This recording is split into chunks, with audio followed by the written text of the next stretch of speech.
নমস্কার। শ্রীমদ্ ভাগবত গীতা প্রথম অধ্যায় বিষাদ যোগ শ্লোক ৩৯। কুলক্ষয়ে প্রণশ্যন্তি কুলধর্মা সনাতনা ধর্মে নষ্টে কুলং কৃতস্ন মধমোহ বিভূর্বতুত।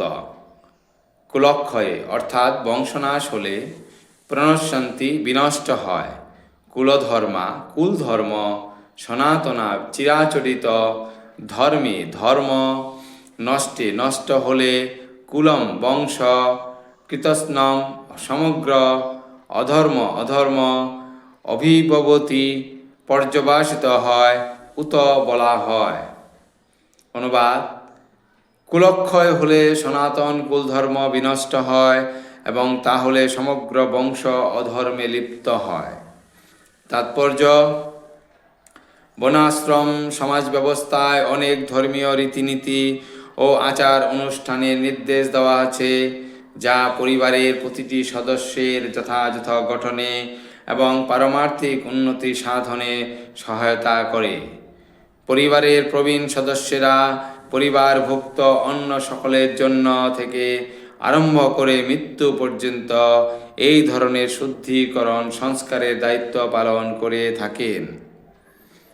কিন্তু এই সমস্ত প্রবীণ সদস্যদের মৃত্যু হলে শুদ্ধিকরণের এই সময় পারিবারিক প্রথা বন্ধ হয়ে যেতে পারে, আর তখন পরিবারের নবীন সদস্যরা অধর্মোচিত আচরণে লিপ্ত হতে পারে এবং তার ফলে তাদের মুক্তির সম্ভাবনা চিরতরে নষ্ট হয়ে যায়।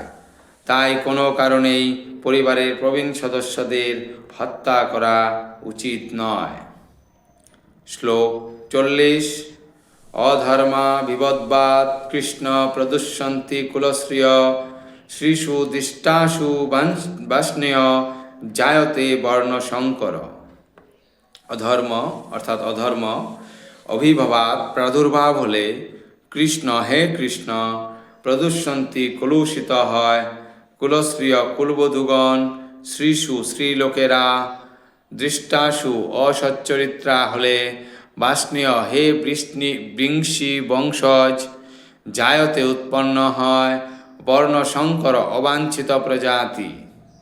অনুবাদ: হে কৃষ্ণ, কুলে অধর্মের প্রাদুর্ভাব হলে কুলবধূগণ কলুষিত হয়ে পড়ে এবং হে বাষ্ণীয় কুলস্ত্রীগণ অসচ্চরিত্রা হলে অবাঞ্ছিত প্রজাতি উৎপন্ন হয়।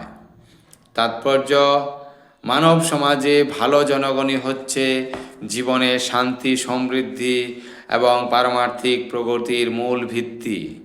বর্ণাশ্রম ধর্মের নীতিসমূহকে এমনভাবে তৈরি করা হয়েছে যাতে রাষ্ট্র ও সমাজের সার্বজনীন পারমার্থিক উন্নতির জন্য সমাজে সৎ জনগণের প্রাধান্য বজায় থাকে। এই ধরনের সৎ জনসমাজ নির্ভর করে নারীর সতীত্ব ও সত্যনিষ্ঠার উপরে।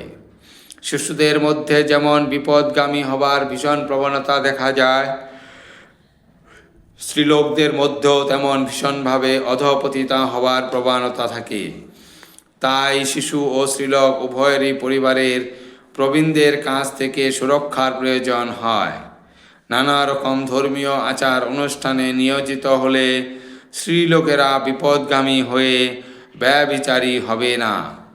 চাণক্য পণ্ডিতের মতে স্ত্রীলোকেরা সাধারণত অল্প বুদ্ধি সম্পন্না এবং তাই তারা বিশ্বস্ত নয়।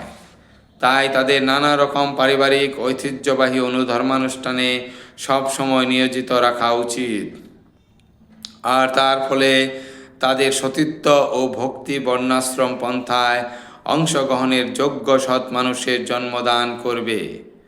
বর্ণাশ্রম ধর্ম ব্যর্থ হলে স্বভাবত স্ত্রীলোকেরা অবাধে পুরুষদের সঙ্গে মেলামেশা করার অন্য সুযোগ পেয়ে যায়, আর এভাবে তারা অবাঞ্ছিত সন্তানাদি জন্মের ঝুঁকিপ্রবণ ব্যভিচারে লিপ্ত হয়। দায়িত্ব জ্ঞানহীন পুরুষদের জন্যও সমাজে ব্যভিচার প্রকট হয়ে উঠলে যুদ্ধ ও মহামারীর ঝুঁকিপূর্ণ অবাঞ্ছিত মানুষে সমাজ ছেয়ে যায়। ধন্যবাদ।